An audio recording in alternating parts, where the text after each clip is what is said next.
Olá, seja muito bem-vindo, seja muito bem-vinda à segunda temporada do Pode Estar Bem da Vivani Soluções.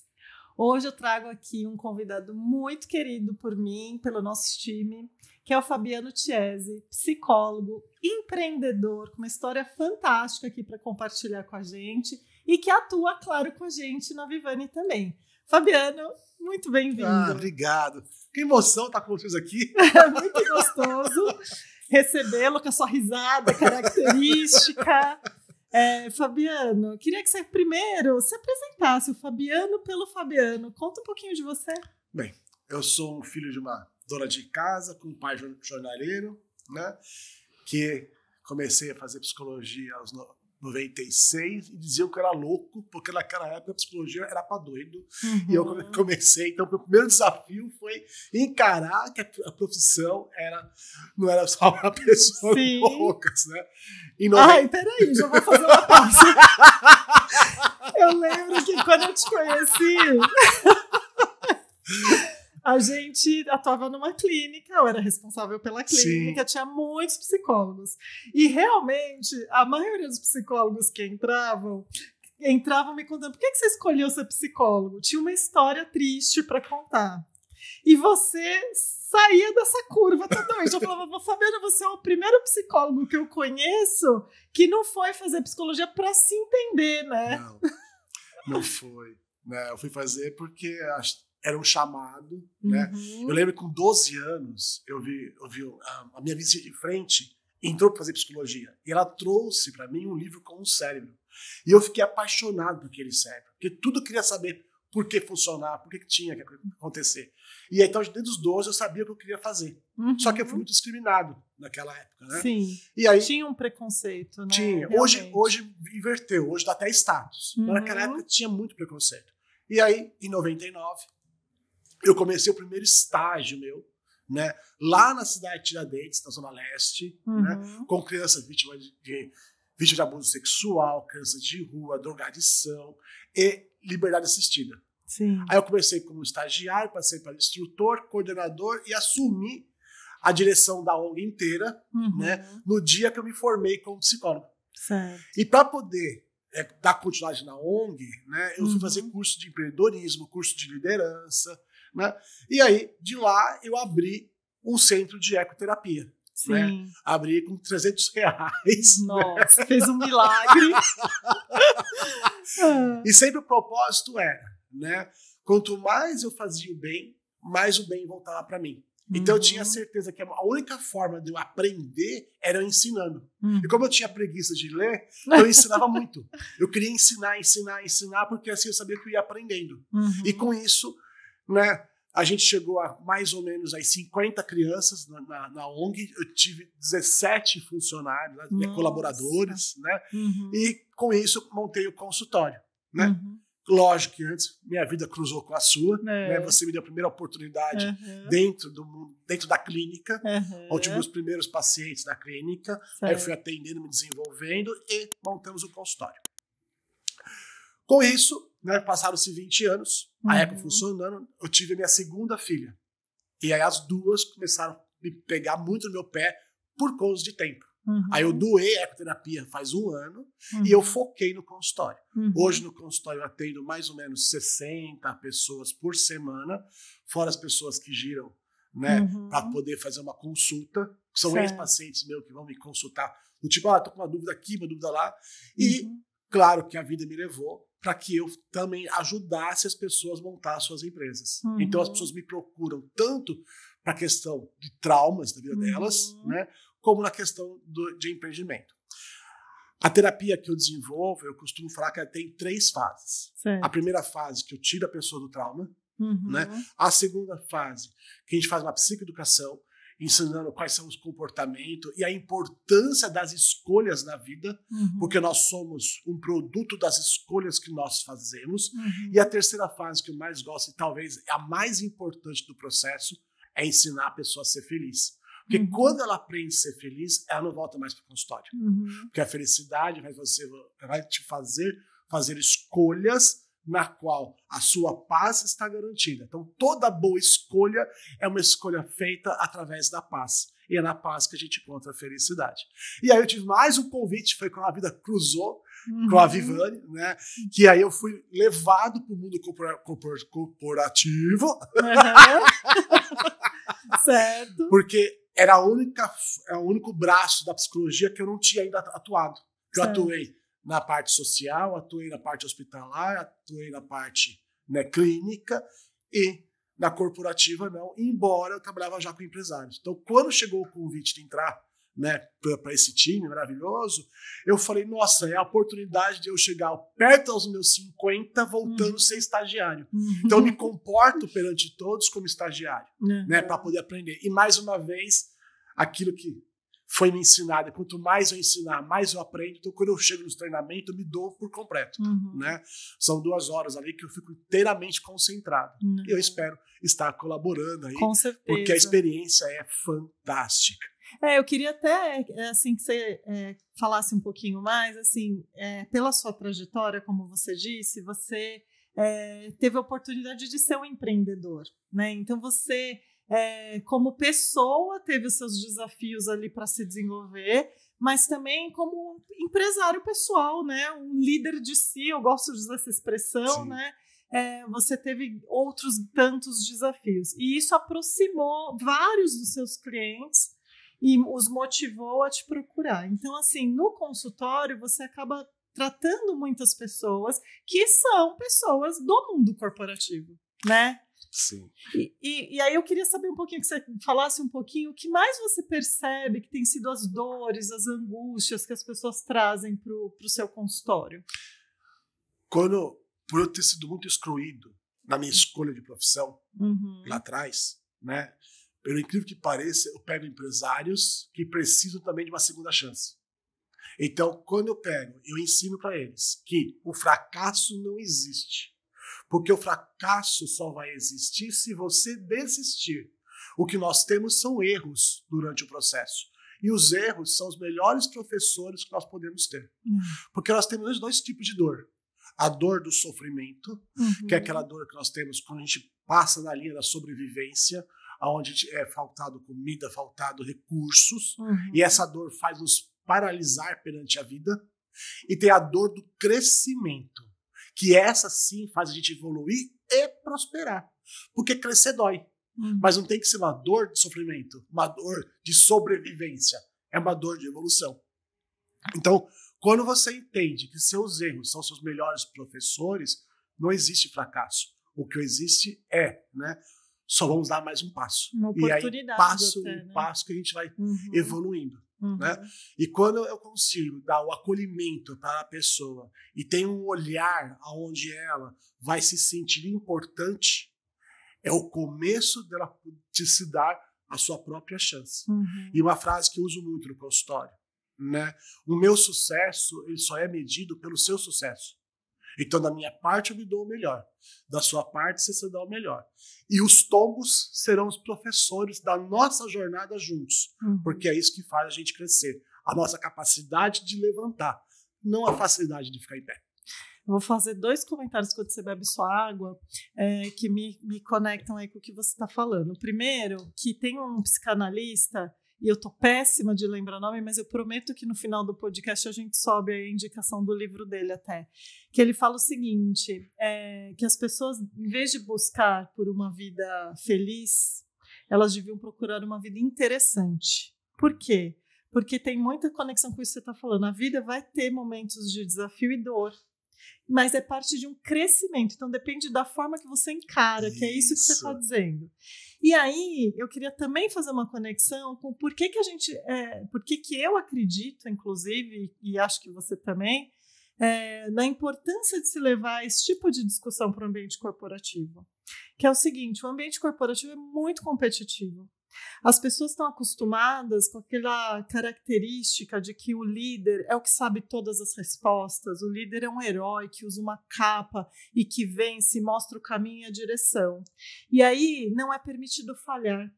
E a gente fica com esse peso nas costas no trabalho. E aí aqui, ouso dizer que nem só quem é líder passa por isso, né? Qualquer pessoa que está dentro de uma empresa e tem resultados para entregar, ela está preocupada em ser boa o tempo todo. como se a gente, no processo, não tivesse que tropeçar, cair, levantar. E aí as pessoas, assim, duras consigo mesmas, acabam tendo essa impressão de que eu não posso falhar, eu tenho que ser bom o tempo todo. E isso traz, assim, um peso que, num ambiente que a gente quer ainda mais se mostrar forte, não quer se mostrar vulnerável, acabam vindo as doenças mentais, né, Fabiano?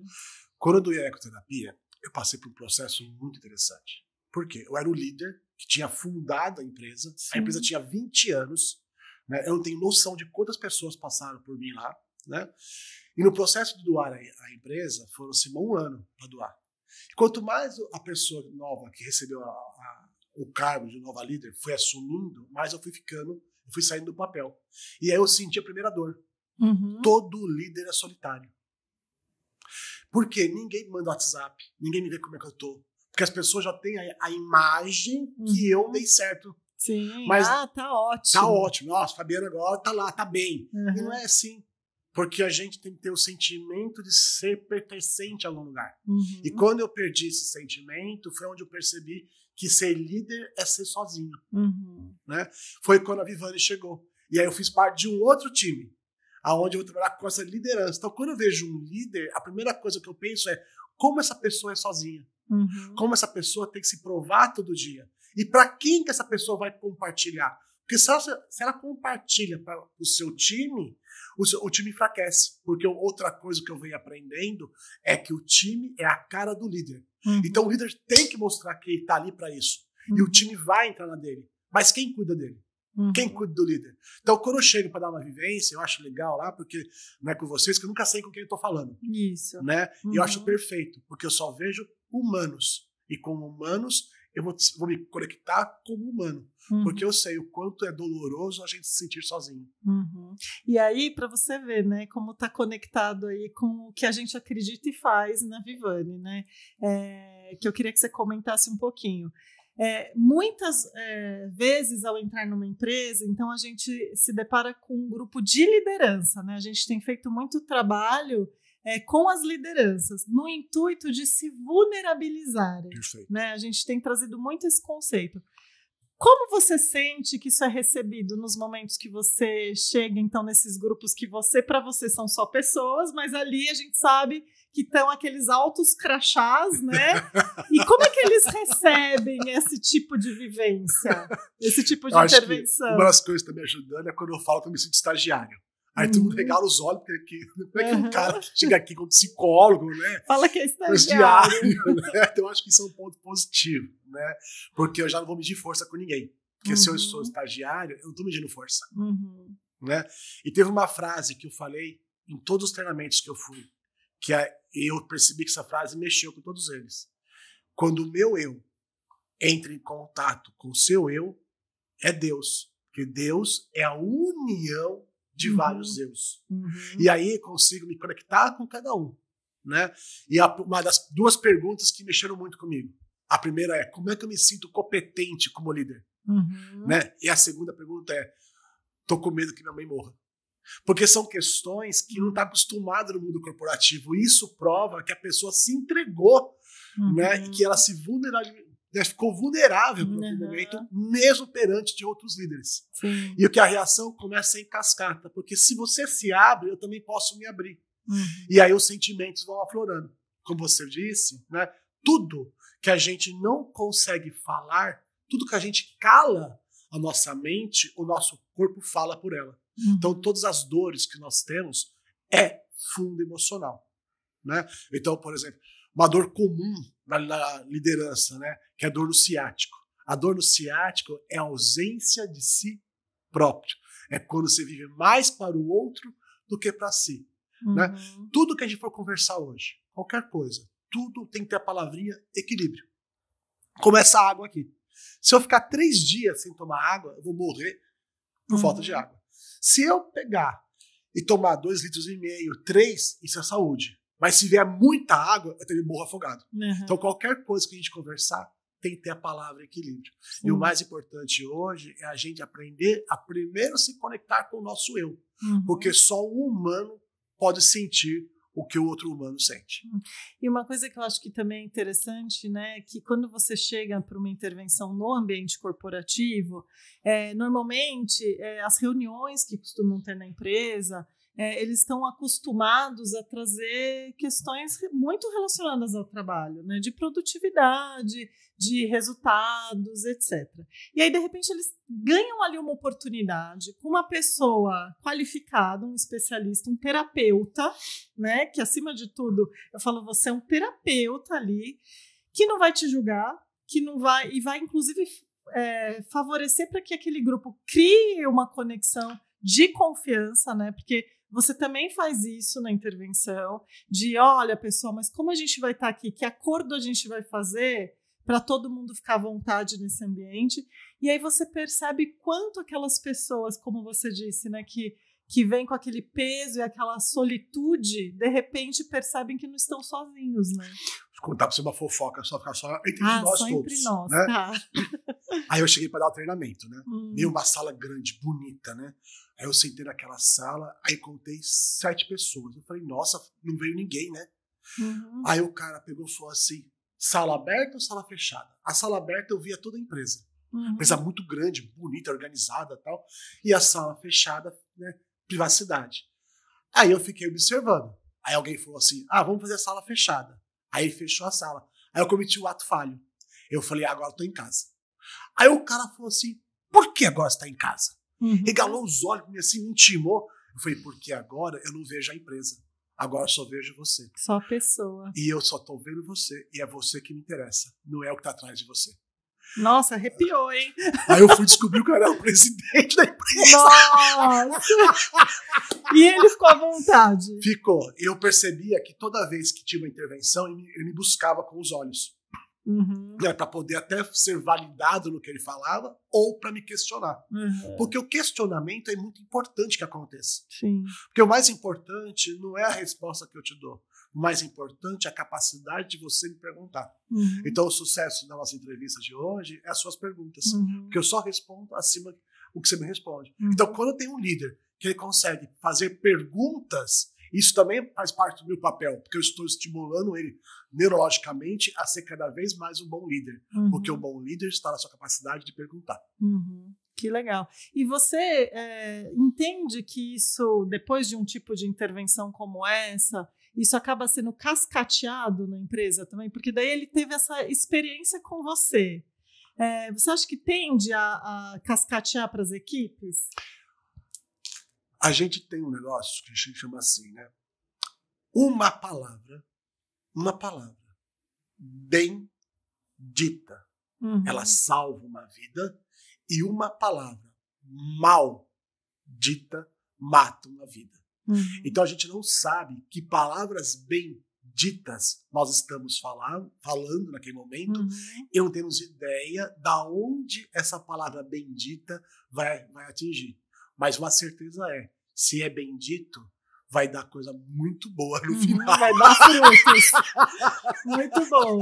E aí, Fabiano, outra coisa que eu acho interessante, né, que vale a pena a gente comentar, é que, assim, a gente observa no seu Instagram, inclusive depois acho que é legal você deixar o endereço, que você traz muitos conteúdos reais, assim, que a gente olha, a gente se conecta com aquilo, né? De onde sai sua inspiração e como é que você cria isso? Eu precisava me desafiar. Eu tenho preguiça de ler, já falei. Então, quando eu comecei a gravar para mim. Por quê? Porque eu lia um texto e eu ficava falando sozinho para mim mesmo. Eu falei, se eu falo sozinho para mim, eu vou falar com uma câmera. E comecei. Meu Instagram tinha, sei lá, né, 100 pessoas, 150 pessoas, que eram meus amigos e familiares. Sua rede. Né? E eu falei, vou falar para meus amigos. Até porque a minha mãe nunca me viu trabalhando dentro de um consultório. E era uma forma dela também poder me ver, meu pai me ver, meu irmão, enfim. Sim. Comecei para nós. Né? Só que aí começou a ter cobrança. Pô, você fez um, faz outro. E isso começou a me estimular a estudar. Então, tudo que você vê que eu gravo no meu Instagram é o que acontece dentro do meu consultório, ou agora dentro da Vivani, ou o que eu estou estudando. Então, quando eu fui dar uma palestra para empreendedores, na semana toda eu falei de liderança.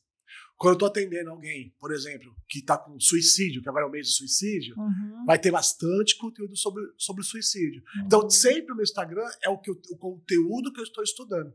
Só que eu não faço o Instagram pela dor. Eu não vou trair meu público porque meu público sofre. Eu faço o Instagram altamente positivo, onde todo dia a gente renova nossas energias para poder enfrentar o dia.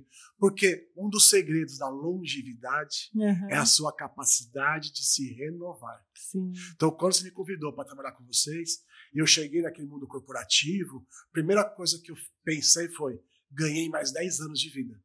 Porque agora estou sendo desafiado, eu estou sendo obrigado a estudar, e o meu Instagram é isso. Eu tento passar muita esperança, muito amor, né? E acima de tudo, a todo momento a gente se renova, a gente tem uma nova oportunidade de enxergar a nossa versão de hoje.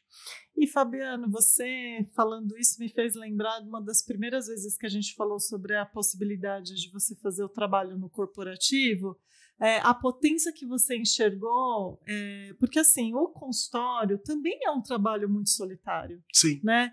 Então, é o que você acabou de falar, para sua mãe te ver trabalhando, você tem que fazer um vídeo, né, do consultório, porque não tem como compartilhar uma sessão, tem toda a ética profissional, é muito... E até na época que a gente trabalhava juntos em clínica, eu lembro que a gente tinha muitos profissionais, mas mesmo assim era solitário, né, porque você acaba não tendo um debate, uma troca, então que eu acho que se aproxima muito como um líder se sente, né, quando Exato. você fala. E acho que, então, se a gente pensar nesse caminho, a liderança não está só no ambiente corporativo empresa, mas, por exemplo, na área da educação, às vezes os professores na sala de aula também têm desafios e estão, de certa forma, liderando alunos, né? Então, eu queria que você falasse um pouquinho, assim, como você enxerga a potência aí do seu trabalho agora com grupos e não com indivíduos? É fantástico a gente pegar as dores solitárias do consultório e já antecipar para os grupos. Então, muitas das coisas que eu falo nos grupos é que eu estou vendo no consultório. O consultório, ele me dá toda a base atual das dores.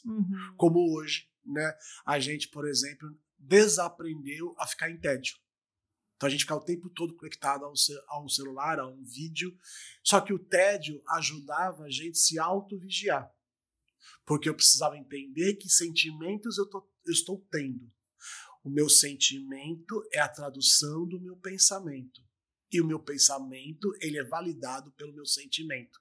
Então, quando eu estou com os grupos, seja de professores, seja de outros psicólogos, seja aqui, é uma oportunidade rica de poder trocar.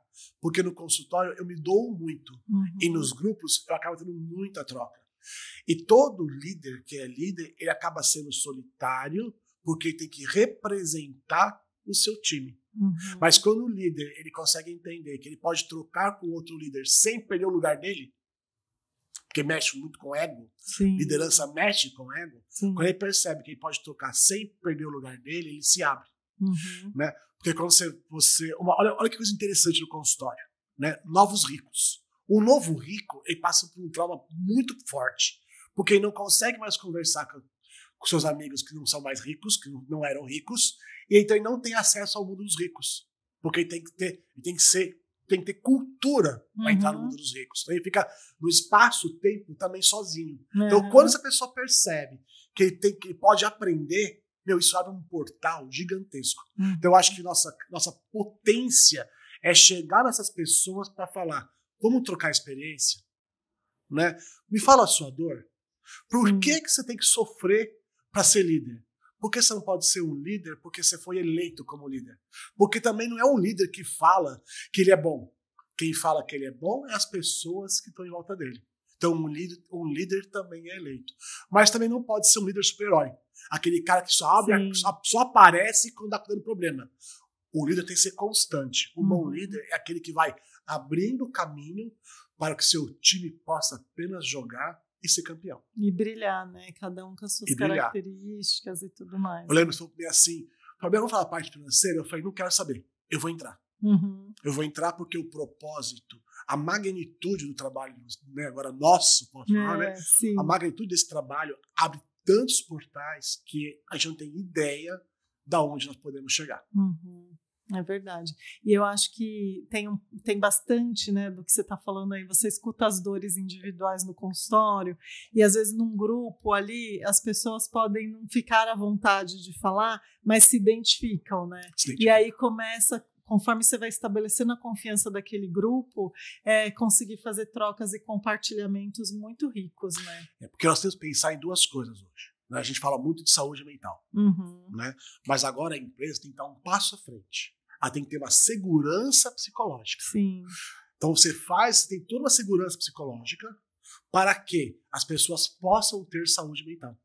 Então o papel do líder é garantir a segurança psicológica e da empresa garantir a saúde mental dos seus colaboradores. Maravilhoso. E eu acho que é um percurso, porque é uma mudança de cultura. Como a gente estava dizendo antes, e até vou falar da minha experiência como filha, que meu pai era gerente numa empresa, né, numa época que as gerações, lá vamos dizer, o baby boomer, né, meu pai estaria hoje com quase 77 anos, por aí, em que ele tinha aquele modelo comando e controle, né, eu mando, perfeito, você faz, isso, certo? E aí, o que acontecia nessa geração de liderança? É isso que a gente está falando, é o herói, manda, vai por aqui, vai por ali, é muito solitário. Hoje a gente desconstrói isso justamente por quê? Porque o time tem que funcionar sem o líder, inclusive, né? E aí você vai valorizando aquilo que cada um tem de melhor e desenvolvendo aquilo que não é tão bom. E aí você faz o time jogar independente de você, mas com o seu suporte. Então é uma mudança até cultural mesmo, né? E quando o líder entende isso, ele vai ampliar a sua audição para todos do time dele. Então aquele que é júnior, por exemplo, o júnior, ele pode ter uma ideia de um pleno, porque a informação hoje é para todos. Sim. E a velocidade da informação é incalculável, né? A última vez que eu li, estava 7.000 novas informações por dia. Hoje deve ser muito mais que isso. Então, se o líder atento, ele vai pegar a informação do júnior e vai levar isso em consideração, isso pode fazer o diferencial de todo o time. Só que o líder tem que ensinar para o júnior a respeitar o processo. Porque senão o cara quer pular degraus. E quando pula, a chance de se machucar é muito. Mas quando o líder entende isso e faz com que o seu colaborador ele se desenvolva perante todos, aí ele tem o sucesso do time. Porque todo mundo vai trilhando, né, e dibrando o ego. Porque quando um ganha, todos ganham. Acho que essa é a grande vantagem da liderança, né, ativa, uma liderança presente, humanizada. Você pode crescer. Vem comigo, eu te dou a mão. A sua ideia é importante. Não está tão bem formalizada. Mas a sua ideia faz a diferença para o nosso time. E o júnior, ele vai se sentindo cada vez mais importante, cada vez mais empolgado, se motivando e tendo o líder como exemplo. Porque quando ele for líder, ele também vai ter a audição ampliada para todos em sua volta. E aí, vou até aqui caminhando para os nossos finalmente, que é o seguinte, né, Fabiano? Dá para ver aqui o nosso amor e o quanto a gente acredita na importância de fazer isso que a gente faz, que é levar essa discussão para o ambiente corporativo para justamente oportunizar isso que você falou, que é saúde mental dentro da empresa e um espaço de segurança psicológica que as lideranças precisam aprender a desenvolver no seu dia a dia, certo? Então, eu acho que fica aqui o nosso convite para que as pessoas, de fato, façam isso acontecer. E a gente está aqui pronto para apoiar nessa jornada, né? Nossa, eu fico emocionado de ver, né, como que a gente pode transformar as vidas e como a nossa vida é transformada, né? Porque hoje chegar aos 50, tendo a oportunidade de se renovar, isso é um privilégio. Quando a gente tem um excesso de crítica por nós mesmos, a crítica vai menosprezar o nosso esforço. Mas quando a gente chega nesse momento de poder se renovar, se reciclar, isso é muita gratidão. Que é a gratidão de ser novo de novo. E a gratidão, ela vai fortalecer tudo de bom que a nossa jornada nos trouxe até aqui. Muito legal. Bom de tempo? Então vamos lá. Fabiano, fala um pouquinho pra gente, se você tem assim alguma dica, além do seu Instagram, que eu queria que você deixasse, mas assim, de alguma série, indicação de livro, alguma coisa que você deixa para os seus clientes, assim, no dia a dia. Sabe uma dica bem diferente que eu faço? Mas bem diferente. Eu vou com a minha esposa, né? Por sinal, minha esposa é a pessoa que mais me atura nessa vida. Né? Eu vou com a minha esposa numa livraria grande. Tá? Aí eu vou caminhando pela livraria. O corredor que eu sinto alegria, eu começo a olhar os livros. E o livro que eu sinto alegria, eu pego e fico leio a capa e a contracapa. E eu começo a ter uma relação de paquera com o livro. Se o livro virar um namoro, eu compro, levo para casa e caso com ele. Senão eu devolvo ele para lá. Sim. Né? Então, muito mais do que uma dica de um livro, é você se permitir para tudo que é novo. Vá numa livraria, veja quais livros você quer namorar. Porque, às vezes, a contracapa de um livro, o título de um livro é o que você precisa para ter um insight e ter uma ideia, né? Nossa, eu adorei. Porque eu acho assim, né? Se você pensar bem, a gente sempre quer assim, eu quero me desenvolver, quero isso, quero aquilo. Mas assim, e o autoconhecimento é justamente você se permitir isso, né? Peraí, mas dentro de mim, o que eu tô precisando, né? O que eu tô precisando me nutrir agora? Né? Que assunto mexe comigo, que faz sentido para mim? Isso, porque assim a gente não dá, né? A gente não interfere na escolha de ninguém. Assim a gente abre as possibilidades para as pessoas poderem fazer as suas escolhas. Lá no começo eu falei, nós somos um produto das escolhas que fizemos durante a vida. E quanto mais eu consigo dar o direito de escolha, mais livre a pessoa é. É claro que algumas pessoas me inspiram, né? Jung me inspira muito, psicologia comportamental me inspira demais, o próprio Karnal, Cortella, são pessoas que acabam me inspirando, né? Mas além da minha inspiração, tem a sua inspiração. E se eu puder te inspirar, você ser protagonista na sua vida, olha que interessante, quando você é protagonista, não dá tempo de ser vítima. Nossa, arrasou. E assim eu vou ser obrigada a encerrar, porque foi maravilhoso. Obrigado. Fabiano, obrigada. Imagina. E eu queria também deixar aqui o meu convite, né, para você que acompanha esse podcast com a gente, o nosso Pode Estar, né? Fica o nosso convite para você levar o Fabiano e a Vivane com você no seu ambiente corporativo, começar esse diálogo, oportunizar essa transformação de cultura aí para a gente proporcionar saúde mental nesses ambientes também, né? Então, muito obrigada. Agradeço. E vai ser um prazer continuar essa jornada que não tem data de fim para a gente, não. Amém. Obrigada.